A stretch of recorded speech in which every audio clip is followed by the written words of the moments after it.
Magandang umaga sa inyong lahat. Nandito ako upang ilahad ang aking My Life Map Journey to Becoming Professional Teacher. Ako nga pala si Shalene Cortez at ito ang aking life map. Isang paglalakbay na puno ng inspirasyon, pagsubok at pagkatotoo na nagbibigay saysay sa aking pangarap na maging guro. Mula sa mga unang karanasan hanggang sa aking mga layunin bilang profesional na edukador. Ito ang kwento ng aking misyon bilang isang tagagabay ng kabataan. So ang una ay ang starting point of why you choose teaching as your career path.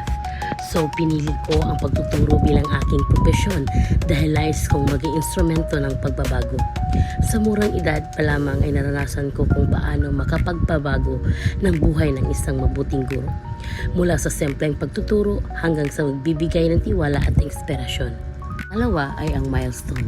Isa sa mga naging mahalagang karanasan ko ay ang pagtuturo sa mga pamangkin ko na nagbubukas sa aking mata sa tunay na halaga ng edukasyon. Ang aking inspirasyon ay ang mga guro ko noon na hindi lamang nagtuturo kundi naging gabay at tagapayo sa panahon ng aking kahinaan. At ang pangatlo naman ay ang learning point.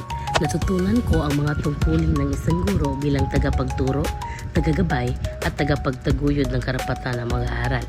Naging malinaw sa akin ang mga legal at etika na batayan ng propesyon. Naunawaan ko ang kahalagahan ng patuloy na profesional na pag-unlad. Ang pang-apat naman ay ang destinasyon. Ang short-term goals ko ay makapasa sa Licensure Exam for Teachers o LET at makapagturo sa pampublikong paaralan.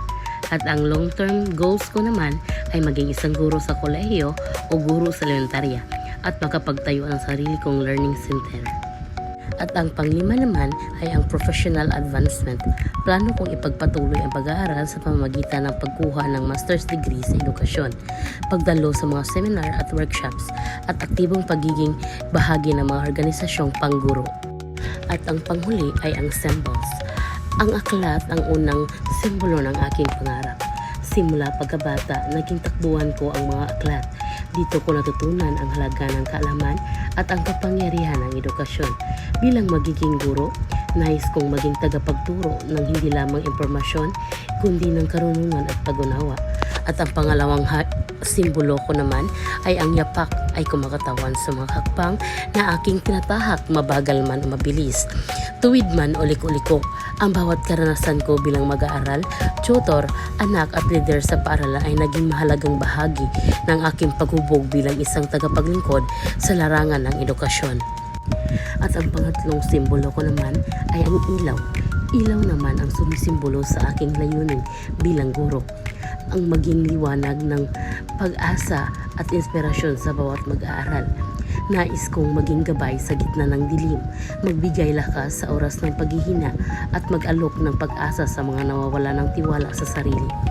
Sa pamamagitan ng aklat, yapak at ilaw, binubuo ko ang landas ng aking buhay bilang isang guro, isang profesyong may puso, direksyon at layunin.